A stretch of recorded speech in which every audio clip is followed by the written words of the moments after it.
Hi, my name's Laura. I'm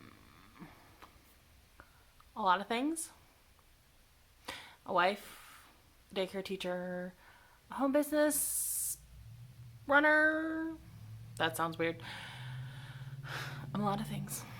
But what I'm not is a mom. And I don't ever get to be a mom. So I thought I would welcome the world into the life of child free after infertility.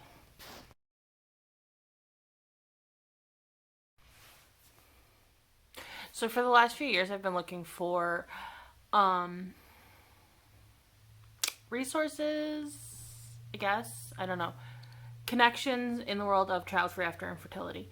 And you know what? They're like none. There are so few. And there's a statistic, I think it's like 1 in 8 couples suffers from infertility. I don't know. I'll put a graphic on the screen.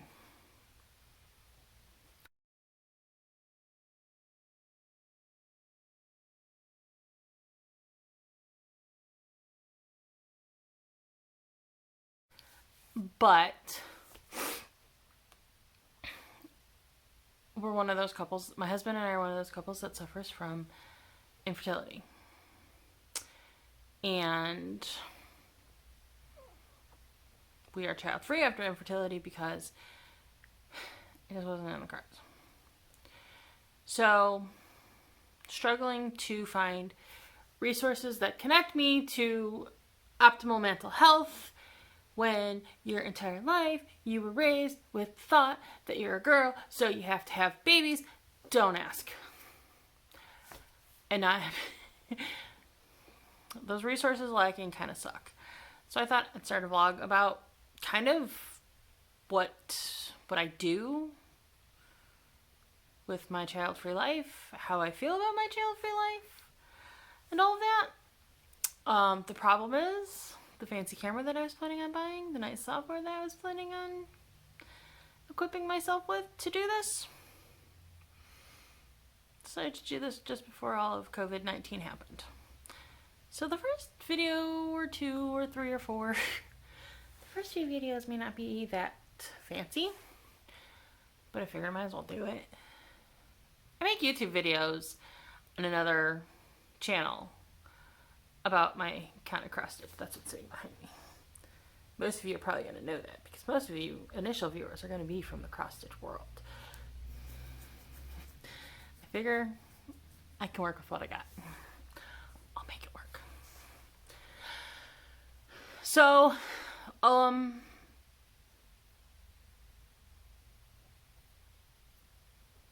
yeah. I don't know what I was going to say. This is horse poop. This is horse poop. It is April 16th. This is horse poop. Look, there's my nice pretty resurrection lilies. All nice and green and under snow and probably dead now. This is horse poop. I'm going in. Pray for me. I survived. And it only took me 45 minutes. Miracle, because I don't know where crap's at in a grocery store. Because I'm the human that doesn't like to go grocery shopping.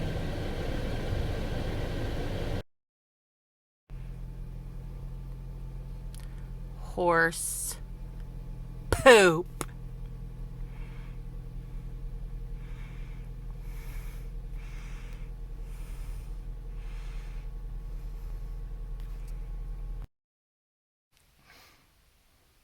I suppose the big thing might be talking about what is child-free after infertility, because there's like a lot of confusion about what is infertility and being cured for infertility. I was one of those people. If you cannot have children without medical intervention, you are considered infertile. Like, that is what the definition of infertility is. I don't know if that's technically the medical definition, but that's what infertility is. Not being able to have children without medical intervention. And if you go to a doctor and the doctor says, yep, you're going to need medical intervention to have children. At that point, anytime after that, when you decide to stop trying to have children, you are child-free after infertility. There are couples who say, nope, we're going to not have kids. We're going to prevent having children. We're not going to have kids. We're going to prevent having children. There are couples who say, if we get pregnant, we get pregnant. If we don't, we don't. And, there are couples who go to the doctor, find out they need medical intervention to get pregnant, and say, nope, we're not having children. There's stopping points all along the way. For me and my husband, that stopping point was after the second. It was after we had gone through 2 doses of Clomid. They do Clomid in increments. We were on the second step.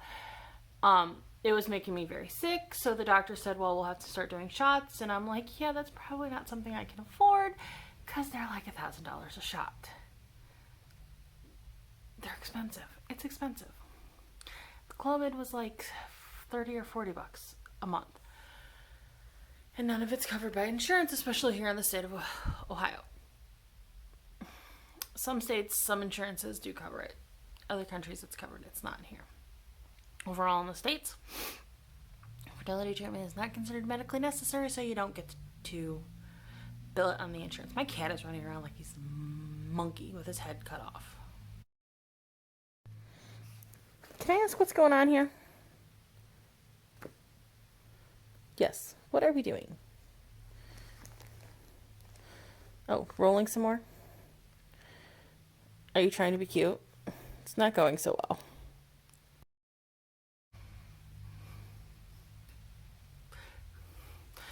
So we couldn't afford the shots. We obviously couldn't afford the 10 to 20 grand for IVF treatments, and that's just for one treatment. There's no guarantee that one treatment is going to work. It's 10 to 20 grand for surrogacy, because obviously you're paying for IVF treatments for the surrogate. It can actually be more, because you're paying for the IVF treatments for the surrogate, you're paying for medical expenses for the surrogate, you're paying for living expenses for the surrogate. It's pricey. Adoption is just as pricey. 10 to 20 grand. And we just decided we didn't want to go into debt to try to have kids. Like, it wasn't something we wanted to do. We didn't think that was necessary.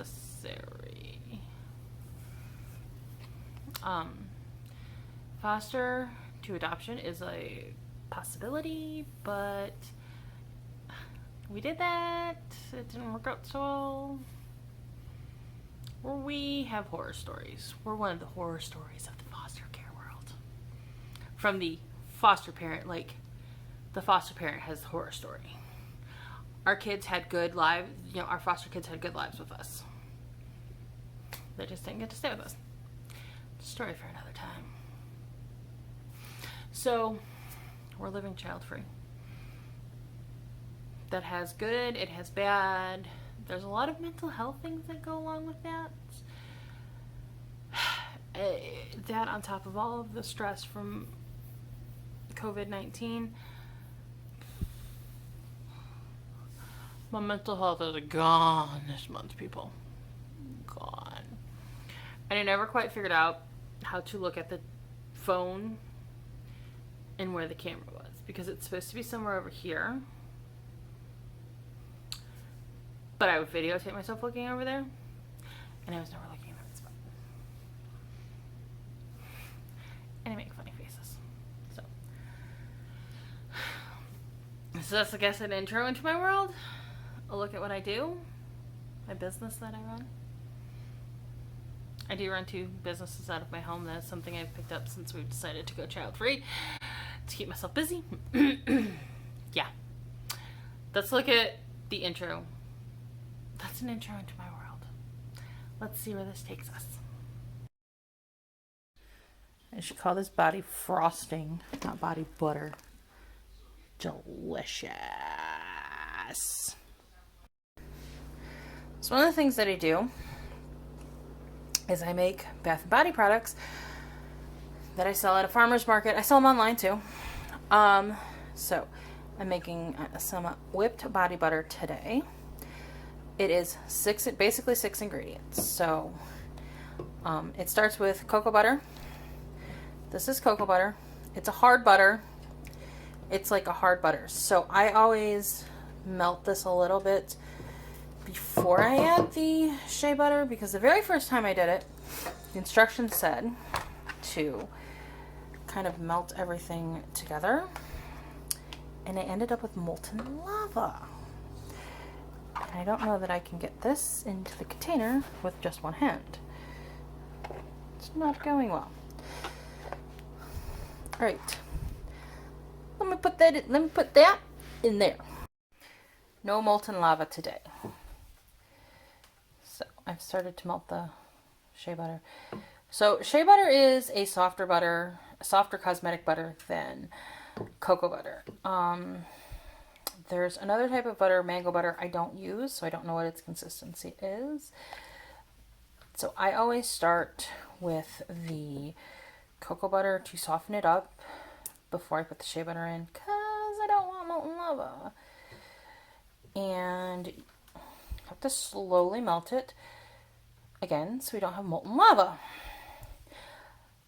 Because heat is very detrimental to the liquid oils, which are grapeseed oil, apricot kernel oil, vitamin E. Vitamin E and the fragrance oil especially are very detrimental to heat.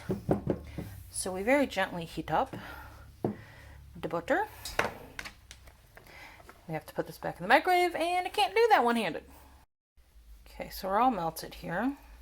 Probably got it a little warmer than I needed to, but that's okay.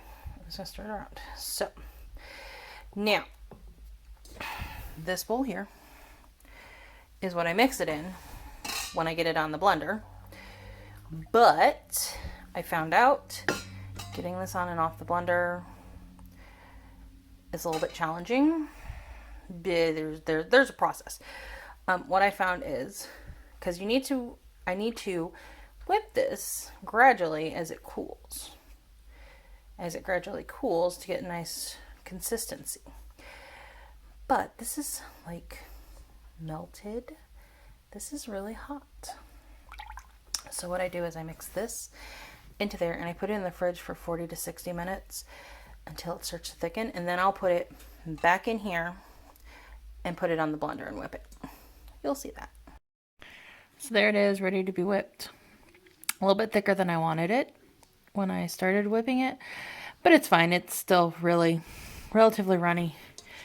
It'll get fluffy. I'll show you.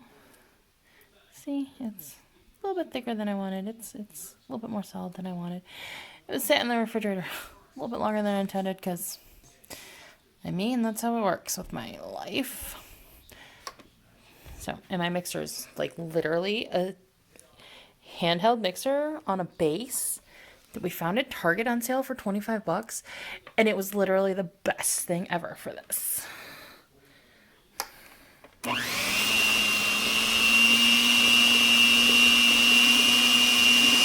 it's kind of gross.